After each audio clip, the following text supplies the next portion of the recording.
Communicative English language teaching क्या है? देखो आप, इसको मुझे लग रहा है 1 घंटा तो मैं बोर्ड पढ़ाऊंगा उसी में हो जाएगा। आज पीपीटी तो हो ही नहीं पाएगी। CLT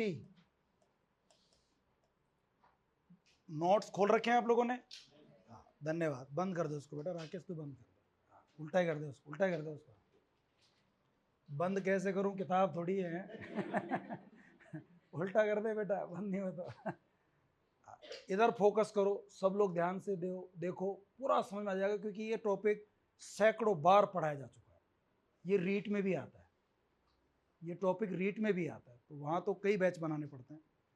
CLT का फुल फॉर्म एक बार किसी एग्जाम में पूछा था,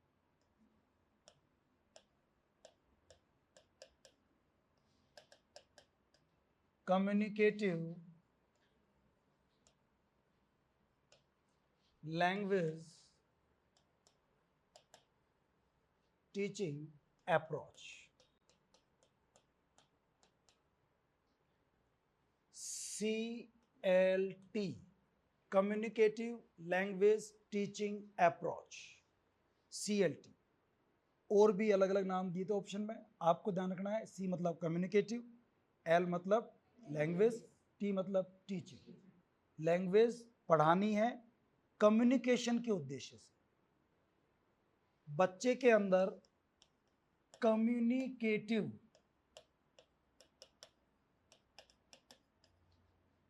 कॉम्पिटेंस आ जाए। बच्चे में क्या आ जाए? कम्युनिकेटिव कॉम्पिटेंस, कम्युनिकेटिव निपुणता उसमें आ जाए। कम्युनिकेटिव कॉम्पिटेंस एक बहुत बड़ी चीज है जो हम पढ़ेंगे। इसमें लिंग्विस्टिक कॉम्पिटेंस भी आता है, ग्रामर भी अच्छी होनी चाहिए। इसमें लिंग्विस्टिक कॉम्पिटेंस आता है, इसमें स्ट्रेटेजिक कॉम्पिटेंस आता है, इसमें डिस्कोर्स कॉम्पिटेंस आता है, इसमें सोशियो लिंग्विस्टिक कॉम्पिटेंस आता है। 4 तरह कॉम्पिटेंस आते हैं, मैं बताऊंगा आगे, पर ये एक बहुत बड़ा कॉन्सेप्ट है। कम्युनिकेटिव कॉम्पिटेंस की बात करता है।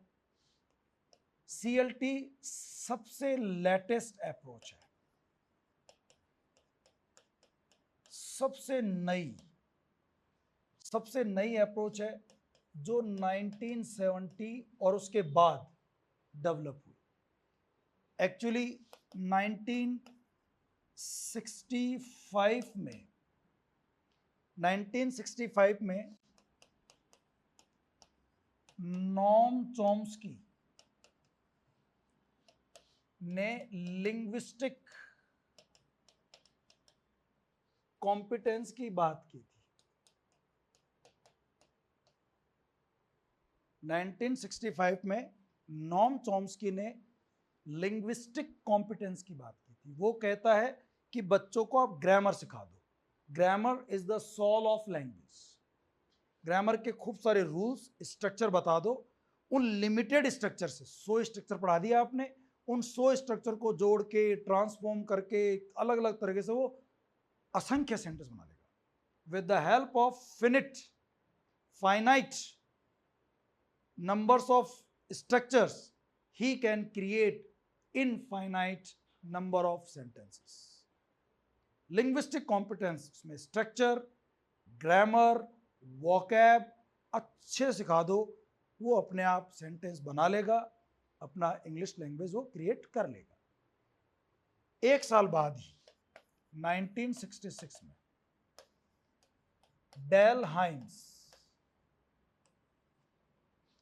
डेल हाइम्स ने नॉम चॉम्स्की के इस बात का विरोध कर दिया और वो देता है कम्युनिकेटिव कॉम्पिटेंस की थियरी।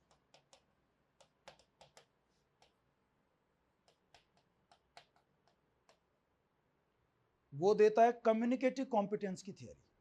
कम्युनिकेटिव कॉम्पिटेंस क्या होता है?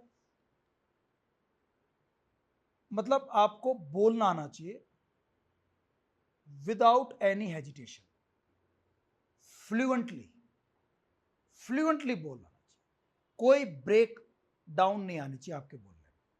वो होता है कम्युनिकेटिव कॉम्पिटेंस। उसमें फिर आपको लिखना, पढ़ना, ग्रामर, एक लेवल पे जाके जिस दिन कम्युनिकेटिव कॉम्पिटेंस आ जाएगा, कम्युनिकेशन अलग चीज है, कम्युनिकेटिव कॉम्पिटेंस अलग चीज है। कम्युनिकेटिव कॉम्पिटेंस जिस दिन आपके अंदर आ जाएगा ना, उस दिन मान लेना कि आपकी ग्रामर भी ठीक हो जाएगी, आपको कब किससे कैसे बोलना है वो भी ठीक हो जाएगा, आप लेटर और ऐसे कुछ भी लिखना सीख जाओगे, और आपको अपनी बातों को बनाना, मोड़ना, तोड़ना, रुकना, सब कुछ आ जाएगा जिस दिन कम्युनिकेटिव कॉम्पिटेंस आपको आ जाएगा। तो वो उसकी बात करता है, और वो कहता है कि linguistic competence is also a part of communicative competence. ये उसी का एक पार्ट है, 4 पार्ट होते हैं इसके, उसमें से एक ये भी होता है। ये जो थियरी है ये बेस्ड है ऑन जीन प्याजेस मेंटलिज्म, जिसको आप कॉग्निटिव थियरी भी कहते हैं। ये सब अपने नोट्स में लिखा हुआ है, इसे आप कॉग्निटिव थियरी भी कहते हैं, संज्ञानात्मक। जीन प्याजे कहता है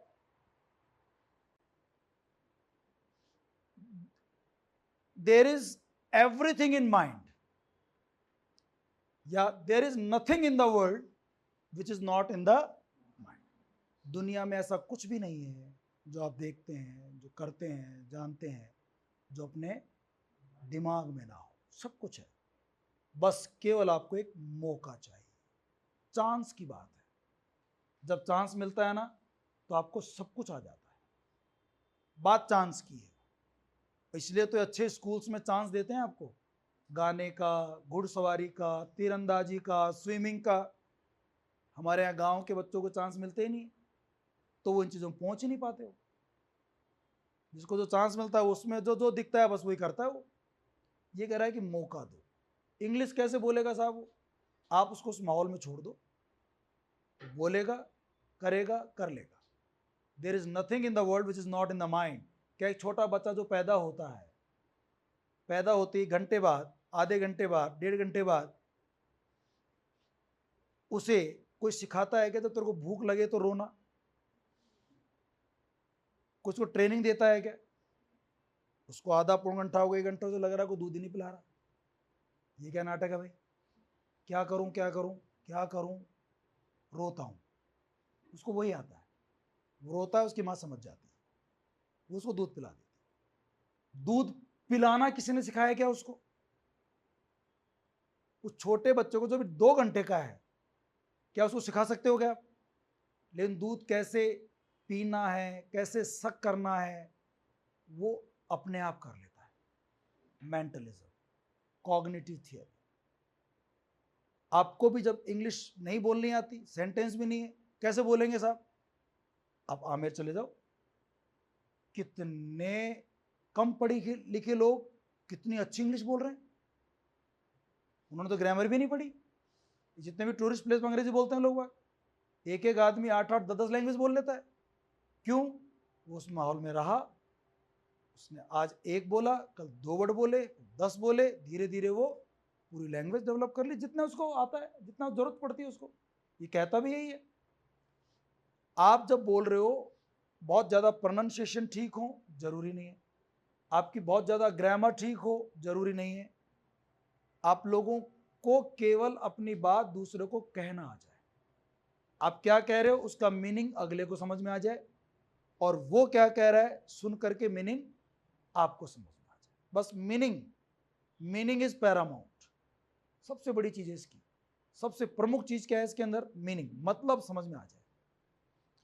तो ये जीन प्याजे की मेंटलिज्म पे बेस्ड है, और जीन प्याजे की मेंटलिज्म खिलाफ है स्किनर के बिहेवियरिज्म पे, जिस पर ऑडियोलिंगुअल मेथड बेस्ड था, जिस पर स्ट्रक्चरल अप्रोच बेस्ड थी, जो हमने कल और परसों पढ़ी।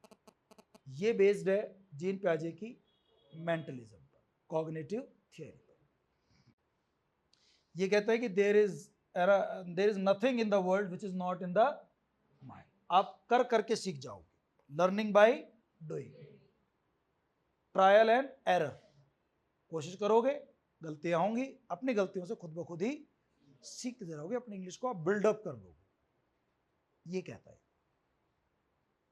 ये थियरी मेंटलिज्म वाली 1965 के आसपास आई है, 66 के आसपास। 1970 के बाद ये डेवलप हुई ज़्यादा, हुआ क्या, उसी समय इसको एक प्रयोग किया गया इसके ऊपर।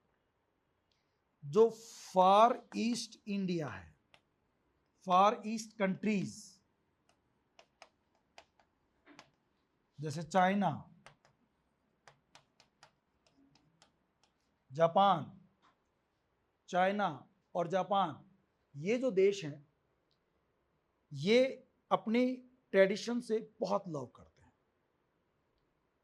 इनके यहाँ देखना आप, आज भी जापानी लोग नीचे सोते हैं, चप्पल बाहर खोल के अंदर आते हैं।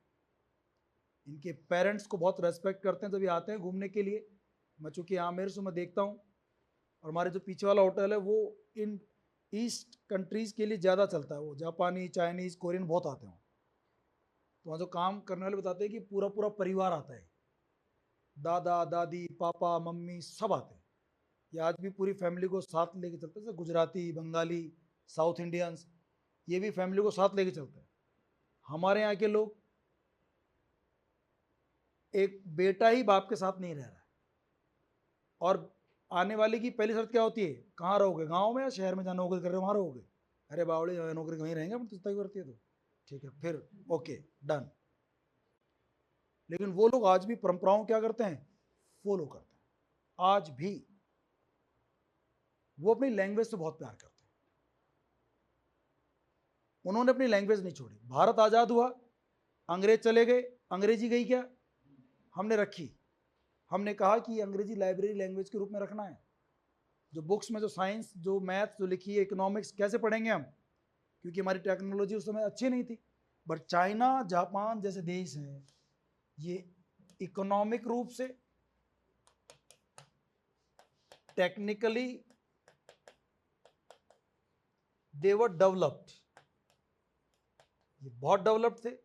तो इनको इंग्लिश सीखने की ज़रूरत नहीं थी। पर जब 70 के आसपास, और इस आज़ादी को 20-30 साल हो गए, तो ना ग्लोबलाइजेशन हुआ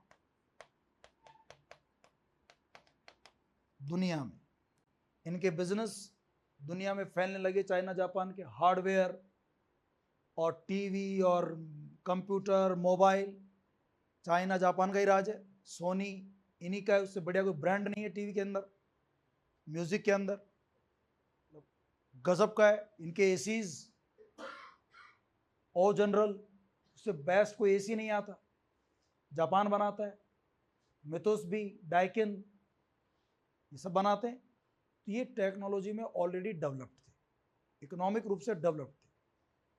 सेकेंड वर्ल्ड वॉर में तो बहुत बड़ा रोल था जापान का। तो इनको अंग्रेजी सीखने की कतई जरूरत नहीं थी, अंग्रेजी से नफरत करते थे, और इनकी टेक्नोलॉजी ऑलरेडी डेवलप्ड थी। लेकिन जब इनका बिजनेस दुनिया में फैलने लगा, तो इनको लगा कि यार अपने को अंग्रेजी लिखनी तो नहीं है, अपने को अंग्रेजी पढ़नी तो नहीं है, लेकिन बोलनी तो पड़ेगी। हमारी दुनिया भर में बिजनेस फैल रहा है, वो लोग यहाँ काम करने आते हैं, हम बिजनेस वहाँ फैलाते हैं, तो हमें इंग्लिश की ज़रूरत है। और वो इंग्लिश की ज़रूरत काहे के लिए है, कम्युनिकेशन। और उसी समय CLT डेवलप हुआ था। ग्लोबलाइजेशन 1990 के आसपास आया दुनिया में। तो इन लोगों को इंग्लिश पढ़ाने का तरीका कम्युनिकेटिव लैंग्वेज टीचिंग अपनाया गया। इसके बहुत अच्छे रिजल्ट्स आए, और ये लोग अंग्रेजी बोलना सीख गए।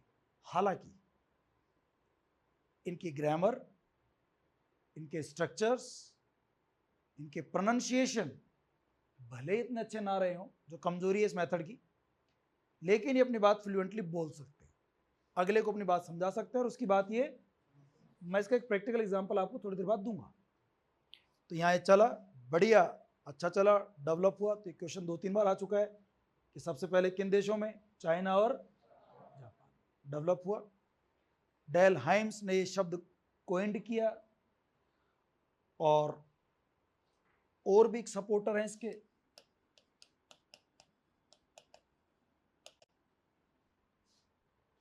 डेल हाइम्स तो है ही,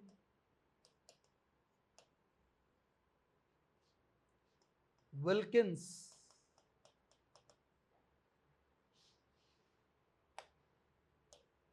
जो नोशन या मीनिंग की बात करता है, केवल मतलब समझ आना चाहिए अगले आदमी को। बहुत ज़्यादा ग्रामर और बहुत ज़्यादा ऐसे शो ऑफ करने की ज़रूरत। मेरी बात आपको समझ में आ रही है कि इंग्लिश में मैं बोल रहा हूँ कि आई लाइक मैंगोज, समझ में आ रहा है आपको? मैं कह रहा हूँ मुझे पसंद नहीं, आई नॉट लाइक मैंगोज, समझ में आ गया आपको? अरे साहब ये तो ग्रामेटिक गलत है। अरे गलत है तो मतलब समझ में आ रहा है कि तेरे को आ रहा है, ठीक है। आई डोंट लाइक बोलने की ज़रूरत अभी नहीं है शुरू में, लेकिन धीरे धीरे जब आप खूब बोलोगे, लोगों से खूब बात करोगे, लोगों को आप आई डोंट लाइक बोलते हुए सुनोगे, तो हो सकता है आप भी डोंट नॉट सत्य लगा लोगे, तो आ जाएगा। जिस दिन कम्युनिकेटिव कॉम्पिटेंस आएगा उस दिन ये प्रोफिशिएंसी आपके अंदर आ जाएगी। विल्किंस है, एच जी विडोसन, विडोसन में डी डबल है, ये नहीं होता तो विधवा पुत्र हो जाता है। विडोसन ऐसे ही,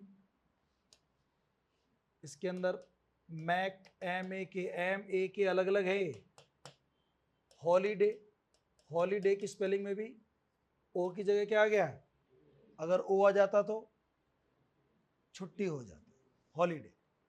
ऐसे ही लिटिल वुड, छोटी लकड़ी, विधवा पुत्र, छुट्टी, ये सब इसके समर्थक हैं। कैडलिन, और ऐसे ये 6-7 इसके सपोर्टर हैं जो कम्युनिकेटिव कॉम्पिटेंस की बात करते हैं। ये कहता क्या है, कैसे पढ़ाओ, क्या कैरेक्टरिस्टिक्स क्या है, क्या प्रिंसिपल्स है? तो ये कहता है कि देखो भाई, सबसे पहली बात तो ये है, मीनिंग इज पैरामाउंट।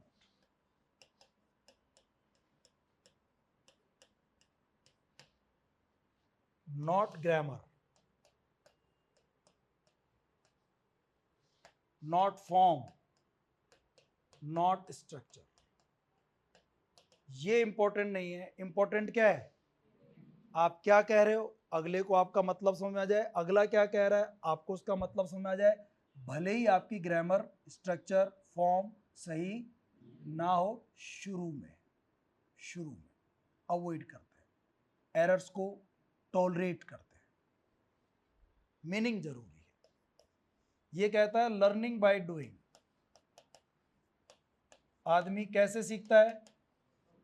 कर करके सीखता है। उसके दिमाग में है, मौका दोगे करेगा, गलतियां होंगी सीख जाएगा। ट्रायल एंड त्रुटि एंड प्रयास, सुना होगा आप लोगों ने। ट्रायल एंड एरर, कोशिश करोगे, गलतियां होंगी, सीख जाओ, गलतियां धीरे धीरे कम होती चली जाएंगी, एक दिन आप कॉम्पिटेंट हो जाओ। ट्रायल एंड एरर, चूंकि करके सीखते हो इसलिए committing errors is a part of learning. सीखने का पार्ट है गलतियां करना, तो सीखोगे तो गलतियां होंगी, इसलिए गलतियां क्या होनी चाहिए? नेग्लेक्ट होनी चाहिए, अवॉइडेबल होनी चाहिए, एक्सेप्टेबल होनी चाहिए। एक्सेप्ट करो, टीचर को स्टूडेंट की गलतियां एक्सेप्ट करना आना चाहिए, इस उद्देश्य से कि बाद में मैं सही कर दूंगा। जब वो बोल रहा है उस समय नहीं करनी, बाद में सही करोगे, एक्सेप्ट करोगे उस समय, ताकि बाद में उसको correct, later on it can be corrected, but not while speaking. उनको अभी टॉलरेट करोगे, ये टॉलरेट करोगे, एक्सेप्टेबल है, अवॉइडेबल है, टॉलरेबल है, टॉलरेट करना है, ठीक है ना? अच्छा, मदर टंग, जीटीएम में केवल मदर टंग यूज करते हैं, डायरेक्ट में केवल टारगेट लैंग्वेज मदर टंग का यूज ना ऑडियो लिंगुअल में करते हैं ना स्ट्रक्चर। तीनों में नहीं पढ़ा था हम लोग, तीनों 4 हो गए ना पहले, ये 5वां है अपना ना। इसमें ये कहता है ये सख्त है ही नहीं, ये नई है, मॉडरेट है, ये बीच का रास्ता निकालती है, ये सबको सुधार करती है। ये कहती है mother tongue can be used judiciously, judicious यानी अगर आप वोकैब याद कर रहे हो, न्याय संगत, तर्क संगत, जहां जरूरी हो, जहां डिमांड हो, न्याय हो, करना जरूरी है। क्या ठीक है बच्चा समझ नहीं पाएगा, हमेशा नहीं, जुडिशस। और वो भी ध्यान रखना, only by teachers, not by students. Student नहीं करेंगे, टीचर्स करेंगे एट अर्ली स्टेजेस। बाद में धीरे धीरे उसको क्या करते जाएंगे, मदर टंग का यूज कम करते जाएंगे, धीरे धीरे धीरे धीरे कम होता चला है। केवल बच्चों के लिए करो जब बहुत ज्यादा जरूरी हो जाए। ट्रांसलेशन,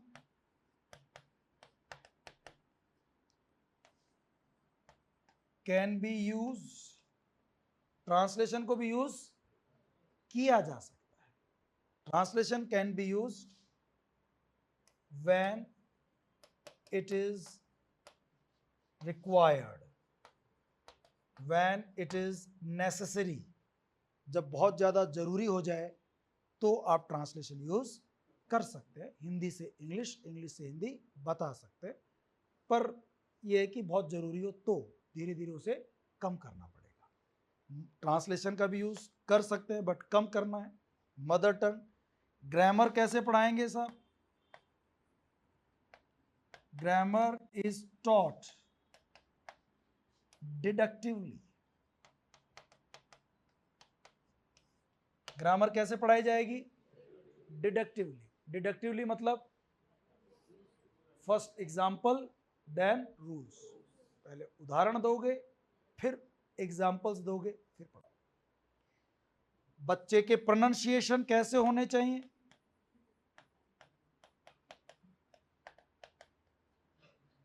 प्रोनाउंसिएशन कैसे होने चाहिए? ऑडियोलिंगुअल मेथड क्या कहता है? कल ही तो पढ़ा था आप लोगों ने। ऑडियोलिंगुअल मेथड क्या कहता है प्रोनाउंसिएशन के बारे में? सुन नहीं पा रहा मुझे।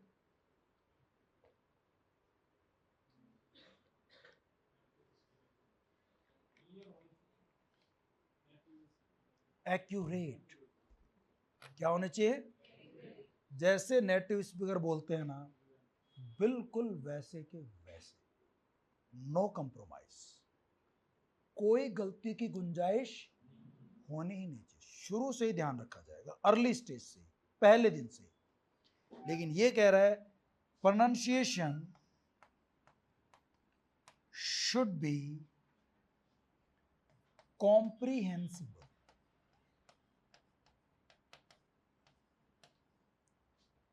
कॉम्प्रिहेंसिबल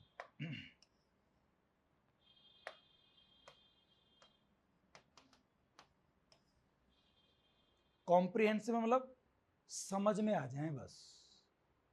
DONKEY को डोंकी ही बोले ये जरूरी। डंकी बोलने से समझ में आ रहा है क्या? तो ठीक है, समझ में आना चाहिए। And intelligible.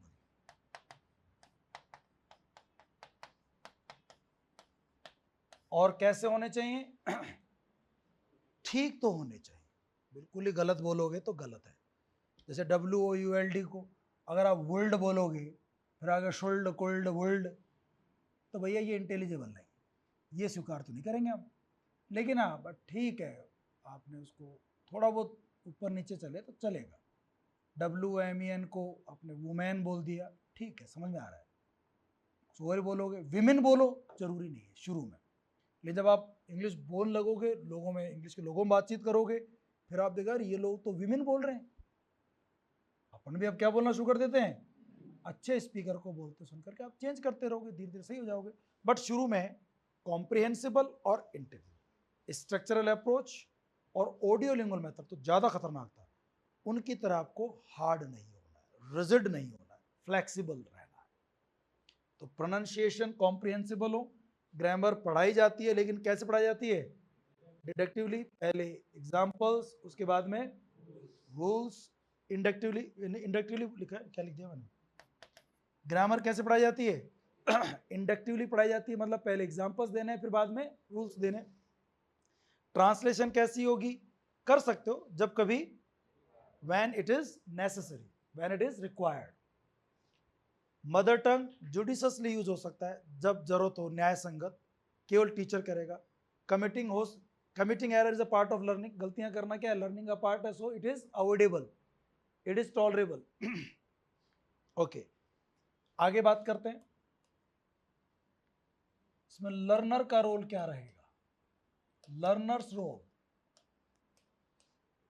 लर्नर्स जो है वो नेगोशिएटर है। क्या है वो, नेगोशिएट करता है, समझ आता है, समझता है, किसको समझेगा, किसको समझाएगा, सबसे पहले तो अपने आप को समझाएगा कि भैया yes you can do it, हाँ तू बोल सकता है, तेरे दिमाग में है वो चीज, पहले वो अपने आप को तैयार करेगा, नेगोशिएट करेगा, फिर वो अपने जो प्रोसेस से समझना है उसको, ये प्रोसेस ठीक है कि नहीं है, CLT वाला, उससे सामंजस्य बैठाएगा। नेगोशिएट मतलब तालमेल।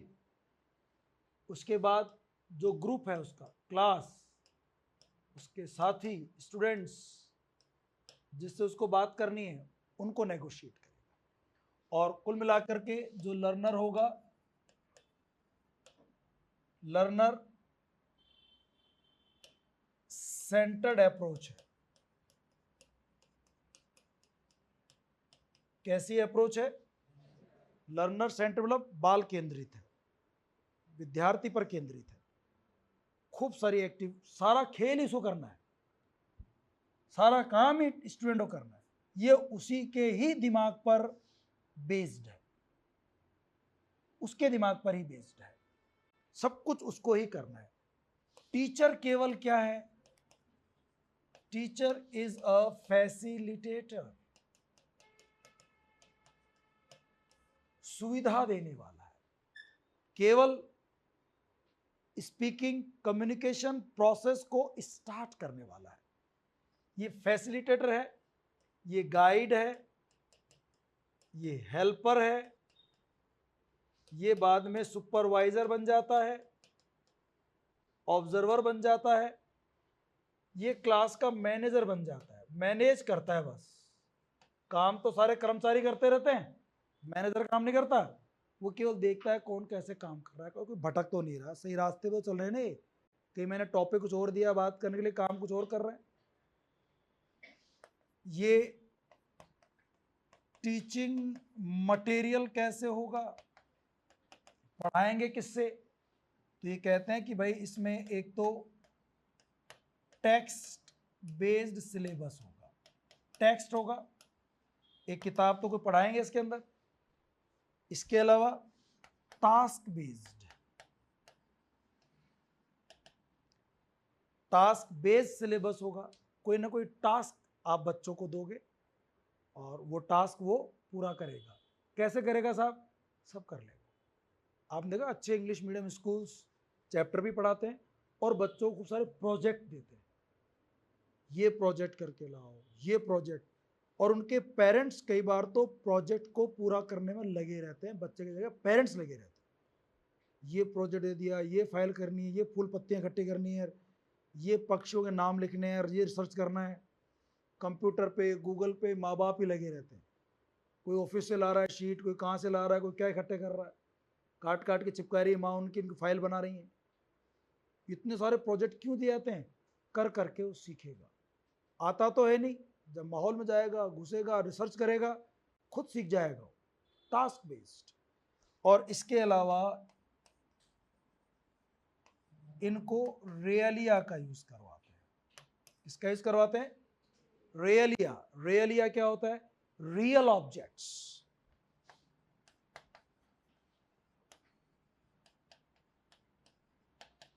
रियल ऑब्जेक्ट्स,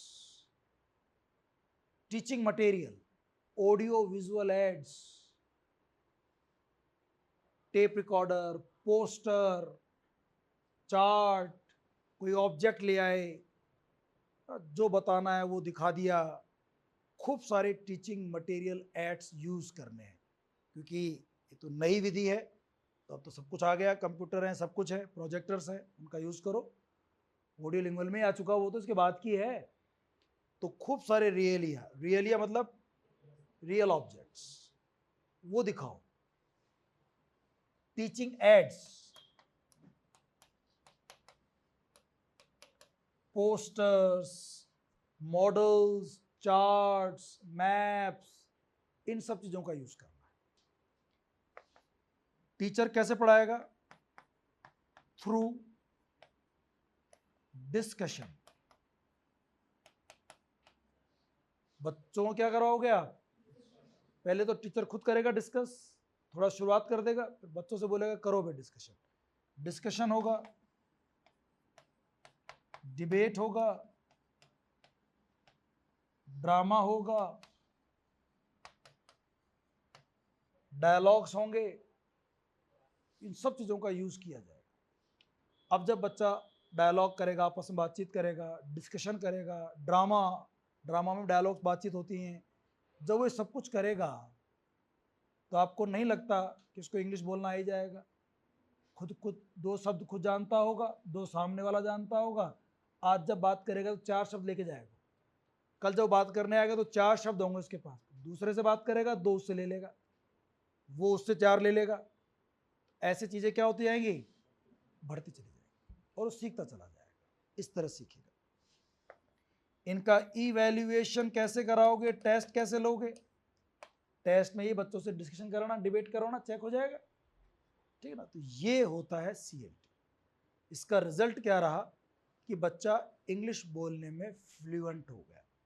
इतना फ्लुएंट और किसी अप्रोच से नहीं हुआ, और चाइल्ड सेंटर्ड है, इंटरेस्टिंग है, तो बच्चे पर बर्डन नहीं है।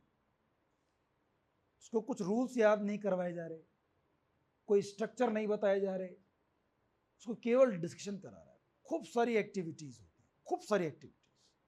तो ये सब कर करके वो सीख लेता है, गलतियों से सीख जाता है। समझ में आ गया आप लोगों को? ये सीएलटी है। अब इसके बारे में बात कर लेते हैं हम लोग। जो अपने नोट्स दिए हैं वो क्या है? सीएलटी जो है ये अगेंस्ट है किसके? अमेरिकन बेस्ड जो ऑडियोलिंगुअल मेथड कल पढ़ रहे थे हम लोग, उसके खिलाफ है। ये खिलाफ है इंग्लैंड के स्ट्रक्चरल अप्रोच के। ये रिसेंट डेवलपमेंट है, नया नया लेटेस्ट अप्रोच है, आफ्टर 1970 ये डेवलप हुई। ये सब आपको नोट्स मिल जाएंगे। क्या नाम है आपका? नाम सांवरिया है और सांवरिया प्रजापत। एक सांवरिया गोत भी होता है, सामरिया होता है, सामरिया होता है। मेरे स्टूडेंट है अभी सामरिया, आरती सामरिया, वो टीचर बनी है। वो शायद बकरे काटने वालों में होते हैं वो। हाँ ठीक होते हैं वो। सामरिया भाई काम क्या है सर? अपने बकरे के पीछे तो बता देना आप, बताना क्या? तो खुद समझदार है। ये कोई बताने की चीज़ है क्या? हाँ, लेटेस्ट अप्रोच है, आफ्टर 1970 ये शुरू हुई है। Okay, developed and practice in far east. जो फार ईस्ट है, चाइना, जापान, उनमें ये शुरू हुई। जो इकोनॉमिकली और टेक्निकली क्या है, ये डेवलप्ड है। और ओपन डोर पॉलिसी इन्होंने रखी कि भाई आओ और हमें अंग्रेजी सिखाओ, हम सीखने को तैयार है। अब तो सिचुएशनल मेथड जो ऑडियोलिंगुअल मेथड है वो एक्चुअल सेंटेंस पर बेस्ड है। वो सेंटेंस बना करके देते हैं आप लोगों को। ये मेथड जो होता है बेस्ड ऑन स्किनर्स बेयरजम, ये वाले दोनों। लेकिन अपने वाला ये जो मेथड है ये तो स्किनर का हो गया कि भाई आदमी के दिमाग में ऐसा कुछ नहीं है जो दुनिया में ना हो। मतलब ये उल्टा है, ये कहता है कि आदमी के दिमाग में जो कुछ भी है ना वो सब कहाँ से सीखा उसने? दुनिया में रह करके, व्यवहार से उसको सिखाया गया, बार बार उसके दिमाग में वो चीज़ डाली गई, तब वो सीखा, है ना। जैसा आप उसको स्टिमुलस देते हैं वैसा क्या निकलता है? ये तो होता है स्किनर का बिहेवियरिज्म, जैसा दोगे वैसा पाओगे।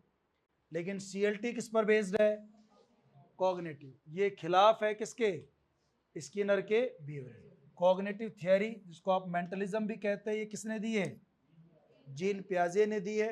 वो कहता है there is nothing in the world which is not in the mind. मतलब दुनिया में ऐसा कुछ नहीं है जो आपके दिमाग में ना हो, सब कुछ दिमाग में है। बस केवल एक क्या चाहिए आपको? चांस, मौका, इंग्लिश बोलने। आपको भेज दो, आप इंग्लैंड भेज दो साल 2 साल के लिए, इतना तो सीख जाओगे आप, जब भूखे मरोगे ना वहां पे कि आप बोल पाओ, सीख जाओगे आप।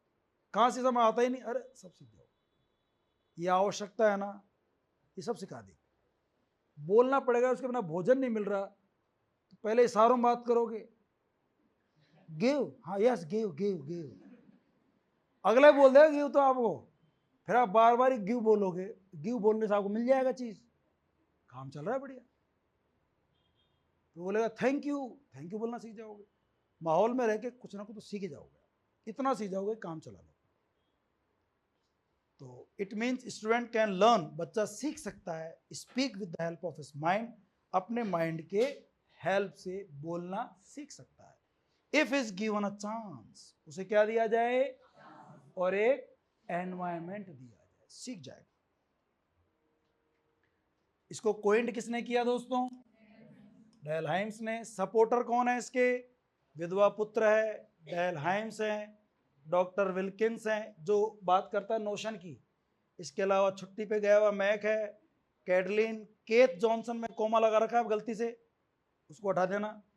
लिटिल वुड, छोटी लकड़ी का, लकड़ी नहीं लकड़ी का टुकड़ा है। इतना बोल रहा हूं मैं, अटकना स्वाभाविक है। विडोसन क्या कहता है, स्टूडेंट देखो ये कहता है, देखो इससे कि इंग्लिश सीखता है आदमी यूज एंड नॉट यूजेस, इससे सीखता है, ट्रायल एंड एरर्स। यूज करो, अरे यार ये तो गलत है, मत करो। फिर यूज एंड नॉट यूजेस, ये करना है ये नहीं करना है। और जीटीएम, ऑडियो लिंगुअल मेथड सब क्या कहते हैं कि भैया ये चीज बोलनी है, यूज करने के मौके मिलते ही नहीं है, बस इंग्लिश दिमाग में भरी जाती है, उसको यूज नहीं कर पाते। ये शुरू से क्या कहता है, इंग्लिश भरता ही नहीं है, ये डायरेक्ट यूज को, ऐसा आता ही नहीं है, एक शब्द तो बोल, नहीं बोलूंगा, सुन तो सकता है, हाँ। फिर वो देख रहा धीरे धीरे 1 दिन 10 दिन 1 महीने में उसको कुछ ना कुछ आने लगेगा। ये कमजोरी भी है, कुछ ऐसे भी ढीम हैं जिनको नहीं आएगा, तो उनके लिए ये है कि ये व्यवस्था सही नहीं है, वो सुसाइड ही कर लेंगे, मैं बोलूंगा नहीं, भले मैं क्या कर लूं, सुसाइड कर लूं। ऐसे लोगों के लिए ठीक नहीं, समझ रहे हैं आप। विडोसन कहता है कि भैया कोई भी स्टूडेंट केवल लिंग्विस्टिक यूजेस के रूल सीख ले कि यहाँ एन आता है, यहाँ ए आता है, यहाँ ऑन आता है, यहाँ इन आता है, केवल यूज सीख लेने से, but unable to use the language, उनको यूज नहीं कर पाते। जहां बोलने की बात आती है ना, तो उससे न तो ए निकलता है वहां और ना एन निकलता है, तो चुप ही हो जाता है। सही प्रयोग तो कहां से करेगा, तो कहता है नहीं, आप पहले ए बोलते रहो एन की जगह, जब और लोगों को आप एन बोलते सुनोगे तो आप भी क्या कर लोगे, सब कर लोगे। Best way of imparting grammatical competence, बच्चे को अगर ग्रामेटिकल कॉम्पिटेंस देनी है तो बेस्ट तरीका क्या है, थ्रू यूज एंड, कहाँ यूज करना है और कहाँ यूज, वो सब सीख लेगा उसके बाद। ये कहता है विडोसन। विल्किन साहब क्या कहते हैं, ये नोशनल सिलेबस के नाम से किताब लिखी, और नोशनल का मतलब होता है मीनिंग। नोशनल का मतलब क्या होता है, जैसे एमए के प्रीवियस के एग्जाम में क्वेश्चन आता है, राजस्थान यूनिवर्सिटी में तो है, एक सेंटेंस दे देता है और पूछता है इसमें नोशन क्या है। जैसे दे दिया, ये हमारे एग्जाम में आया था, नो पार्किंग, जब मैं एमए कर रहा था, इसमें क्या नोशन है, तो नो पार्किंग में क्या है, प्रोहिबिशन, इसमें सख्त मना किया जा रहा है कोई काम को करने के। इसका नोशन क्या है, आपसे कहा माइंड रिपीटिंग प्लीज, तो इसमें रिक्वेस्ट है, मे आई कम इन सर, परमिशन है, ऐसे पूछता है। नोशन मतलब समझ में आ रहा है क्या, वो तो ठीक है। मीनिंग, एम्फेसिस किस पे होता है, मीनिंग समझ में आना चाहिए, अब उसके तरीके अलग अलग हो सकते हैं, और मीनिंग समझाने के लिए आप एक ही वाक्य को, एक ही बात को कहने के 10 तरीके बता दो बच्चों को, एक तो खुद जानता है, एक वो इससे सीख लेगा, एक उससे सीख लेगा, एक उससे, और आपके पास 10 तरीके हो जाएंगे। जैसे रिक्वेस्ट करनी है तो ये कहता है अपोलोजाइज करनी है, डायरेक्शंस देनी है, किसी को निर्देश देने, आदेश देने, इनके कई तरीके बता दो बच्चों को कि कौन सा यूज करना है और कौन सा यूजेज एंड नॉट यूज, और मतलब समझ में आ जाए। जैसे आपको अगर बात करनी है रिक्वेस्ट पे तो 10-20 सेंटेंस दे दो, 3-4 मैं लिख रहा हूं यहाँ पे। Can you open the window, दरवाजा खिड़की खोल सकते हो क्या? Would you mind opening the window, I wonder if you mind opening the window, may you open the window. आप बोल सकते हैं please open the window, kindly open the window, will you please open the window, would you please open the window. There are so many ways, कोई सा बोल दो, मतलब समझ में आना चाहिए क्या कहना चाह रहे हो आप। Practical aspect of the language, ये बात करता है प्रैक्टिकल एस्पेक्ट, थियोरेटिकल नहीं। थियोरेटिकल क्या होता है? रूल पढ़ाओ, ग्रामर पढ़ाओ, डायलॉग रटाओ, क्लास में खूब रटवाओ, ड्रिलिंग करवाओ, नहीं। ये कहता भैया प्रैक्टिकल एस्पेक्ट तो क्या है? यूज करना, यूज कर पा रहा है कि नहीं कर पा रहा है। तो बस प्रैक्टिकल ये है कि enables the student to communicate their ideas, कि बच्चा अपने आइडियाज को क्या कर सके? कम्युनिकेट कर सके freely in and outside the classroom, classroom के अंदर भी और क्लासरूम के, केवल क्लास में नहीं। स्ट्रक्चरल में और ऑडियो में तो क्या होता था, केवल वो वहां तो एक्सपर्ट हो रहा है, लेकिन वास्तविक जिंदगी में प्रैक्टिकल लाइफ में वो उनका यूज नहीं कर पाता कई बार। इसलिए आपने पढ़ा वहां कम्युनिकेटिव कॉम्पिटेंस नहीं आ पाती। लिंग्विस्टिक कॉम्पिटेंस तो आ जाती है उनमें, कम्युनिकेटिव कॉम्पिटेंस ये तो शुरू से बात करवाता है आपसे, टीचर तो रहता ही नहीं वहां पे। ये कमी भी है, या टीचर नहीं है तो बच्चा कई बार क्या हो सकता है? आउट ऑफ कंट्रोल हो सकता है, इनडिसिप्लिन्ड हो सकता है। So the need of the learner is to communicate his feelings, बच्चा अपनी फीलिंग्स को, थॉट्स को अदर्स, दूसरों को बता सके, and to understand the feelings and thoughts of others. अब उसके लिए उसका फॉर्म, स्ट्रक्चर, प्रोनाउंसिएशन, इतने मायने, मायने क्या रखता है? मीनिंग, मतलब समझ में आ जाए, वो मायने रखता है।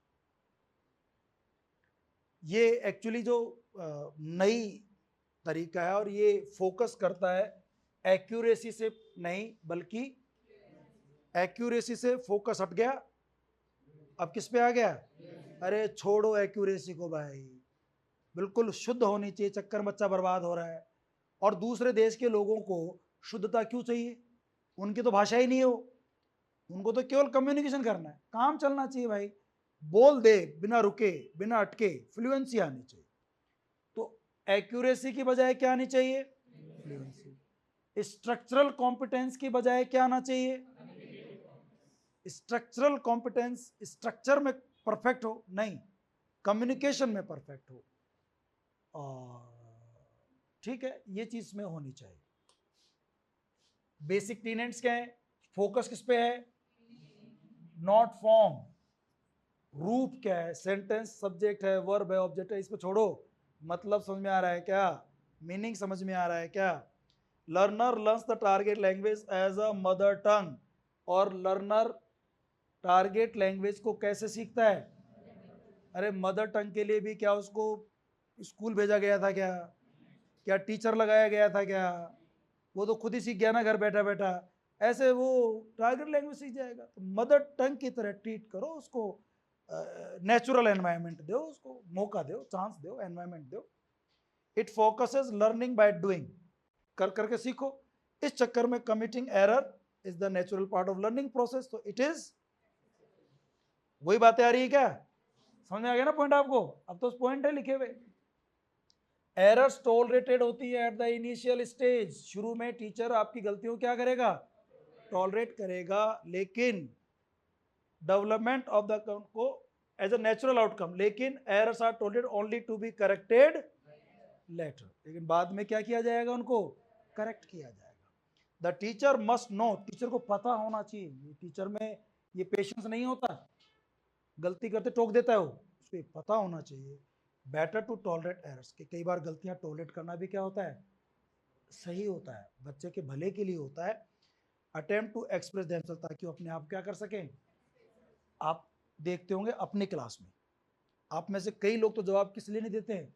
यार टोकेगा, ये मजाक उड़ाएगा, ये खुद तो हंसेगा, दूसरों को रसवाएगा हमारे ऊपर, इससे बढ़िया मैं तो बोलूंगा ही नहीं।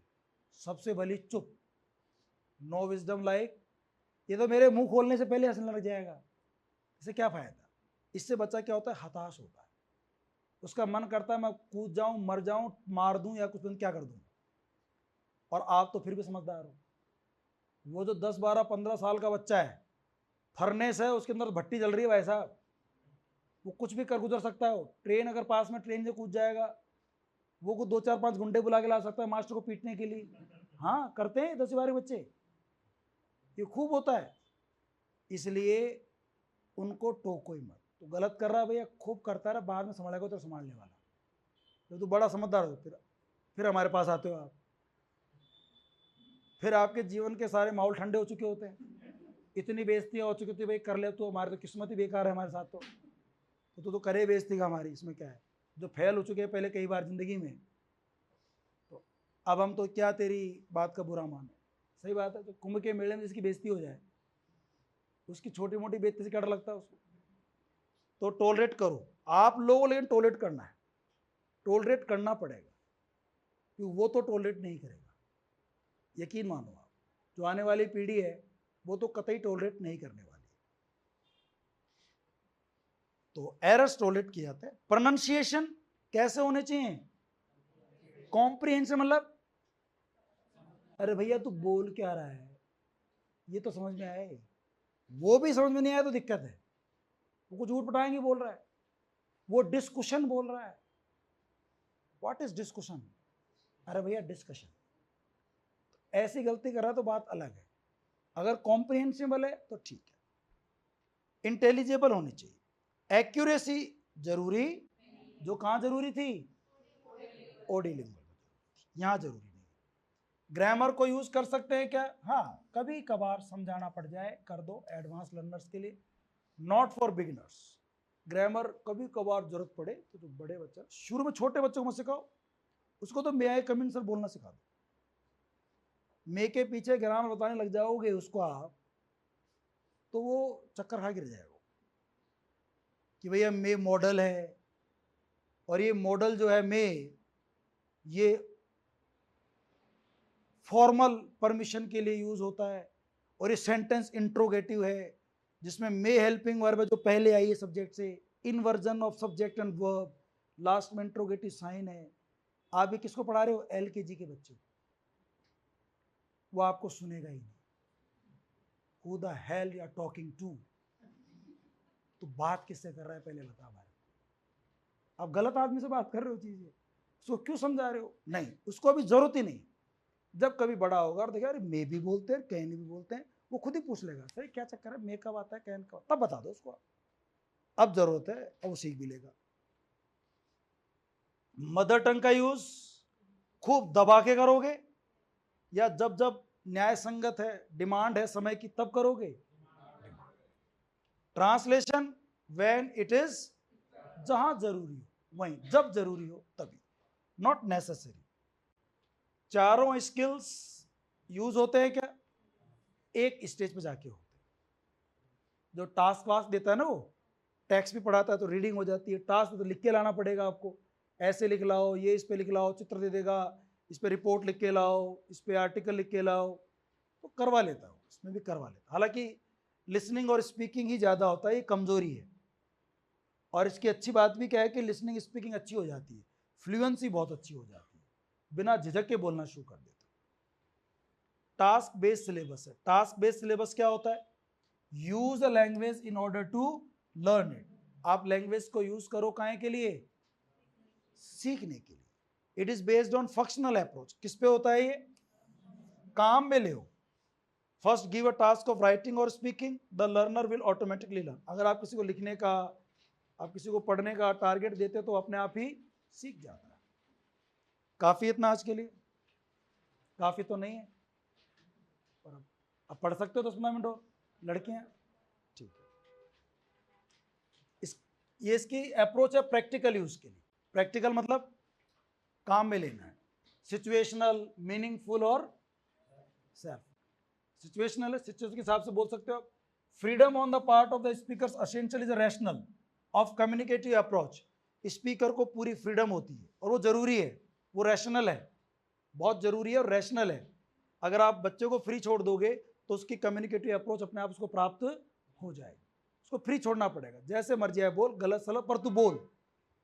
लर्नर सेंटर्ड है, स्टूडेंट ओरिएंटेड अप्रोच है, बच्चे पर केंद्रित है। According to the need of the learner, learner की जरूरत के हिसाब से होती है। बच्चे को आपने छोड़ दिया बोलने के, तो वो तो कौन सी बात बोलेगा, जो उसको जरूरी वही बोलेगा। कुछ आपने उसको टास्क तो दिया नहीं, डायलॉग रट के दिया नहीं उसको, अपने को स्ट्रक्चर दिया नहीं, जो रोजमर्रा की जिंदगी में उसके यूज होने वाला है वो बोलेगा वो। Teaching is done through the use of realia. Teaching किसके कैसे होती है, रियलिया से। Model, charts, audio visual aids. इसमें टीचर पढ़ाता कैसे, डायलॉग, डिबेट, डिस्कशन, ड्रामा, इनके थ्रू पढ़ाता है। ये बताया था आपको मैंने थोड़ी देर पहले। स्टूडेंट्स का इंटरेक्शन होता है, बातचीत करता है बच्चा एक दूसरे बच्चे से, टीचर से। लैंग्वेज गेम्स होते हैं, रोल प्ले। रोल प्ले मतलब वो एक बच्चा डॉक्टर का रोल प्ले करेगा, एक पेशेंट का, एक भीड़ का, कोई नर्स का, ऐसे अलग अलग रोल प्ले। रोल प्ले एक बहुत इंपॉर्टेंट एक्टिविटी होती है यहाँ पे। लैंग्वेज गेम्स किए जाते हैं। अनस्क्रैम्बलिंग ऑफ स्क्रैम्बल्ड सेंटेंस। आपने कुछ सेंटेंस को अनस्क्रैम्बलिंग, स्क्रैम्बल्ड, स्क्रैम्बल्ड मतलब होता है ऐसे मिला दिया, स्क्रैम्बल्ड कर दिया। आगे वाला शब्द पहले, पहले वाला बाद में, बीच में, फिर बोलेंगे भाई इन शब्दों को अनस्क्रैम्बल्ड करो, मतलब वापस से ठीक करो। स्क्रैम्बल्ड को अनस्क्रैम्बल्ड करो, तो उससे वो वर्ड्स वगैरह जो बोले चाले हैं उसने किए हैं, तो थोड़ा सा नॉलेज आएगा ना, तो रीडिंग राइटिंग तो करवानी है उसको, वो हो जाएगा। स्टूडेंट टू स्टूडेंट इंटरेक्शन खूब होता है, क्लासरूम बच्चा खूब बात करता है। प्रैक्टिस किससे होती है उसकी, डायलॉग से, रटने से, ड्रिलिंग से नहीं। यहाँ प्रैक्टिस होती है बातचीत करने से, कम्युनिकेशन करने से।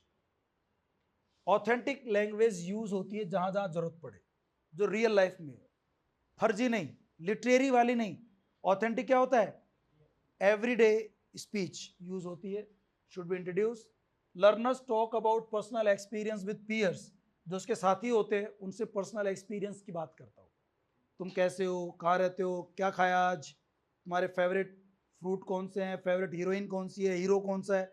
जब बच्चे आपस में बात करें तो कौन सी बातें करेंगे, ये करेंगे जो रोजमर्रा करते हो, तो उससे इनको रोजाना की बातें करना आ जाती हैं, इंग्लिश में आ जाती हैं। And teachers teach topic which encourage language skills related to various situation. और टीचर भी ऐसे टॉपिक देगा जो उनको अलग अलग सिचुएशन की बात करने के लिए एनकरेज करते हो। वो ऐसे टॉपिक होंगे जो लर्नर्स नीड के हिसाब से होंगे, उसकी जरूरत के हिसाब से होंगे। और पढ़ाया कैसे जाएगा, सिंपल टू कॉन्क्रीट टू।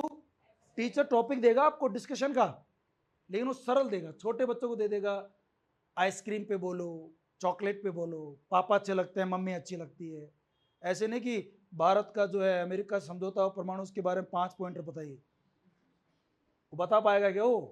तो जैसे उसकी बेचारे की जो हिम्मत है, क्षमता है, उसके हिसाब से टॉपिक दो उसको। लर्नर का रोल क्या रहेगा, वो नेगोशिएटर होगा। इंपॉर्टेंट बात क्या होगा, वो बेचारा सामंजस्य से बैठाएगा किसके बीच में, अपने लर्निंग प्रोसेस के बीच में और object of learning of joint negotiate with the group. फिर ग्रुप से नेगोशिएट करेगा, क्लासरूम प्रोसीजर को समझने की कोशिश करेगा। कुल मिला के वो नेगोशिएट करेगा, जो बोला अगले ने उसका मीनिंग समझेगा, आप जो बता रहे हो उसको मीनिंग समझाने के लिए उसको नेगोशिएट करोगे।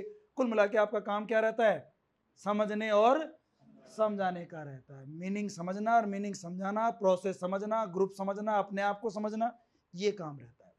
टीचर का रोल क्या है, वो ऑर्केस्ट्रा लीडर नहीं है दोस्तों, वो क्या है, फैसिलिटेटर है, जो फैसिलिटेट करता है किसको, कम्युनिकेशन प्रोसेस को between all participants in the classroom में। जितने भी पार्टिसिपेंट्स है उनको टॉपिक देता है, सुविधाएं देता है, बोलने के मौके देता है।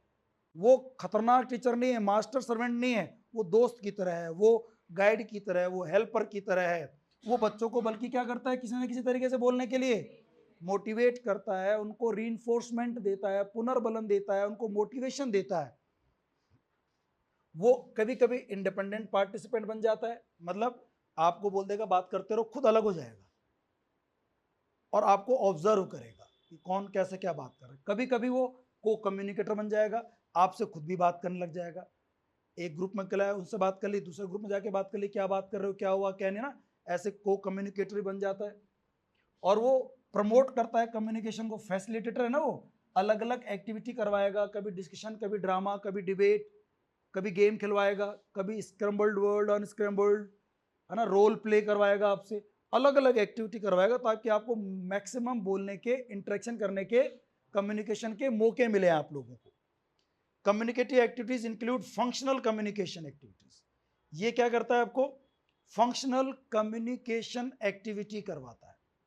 काम काम काम में आने वाली चीजें।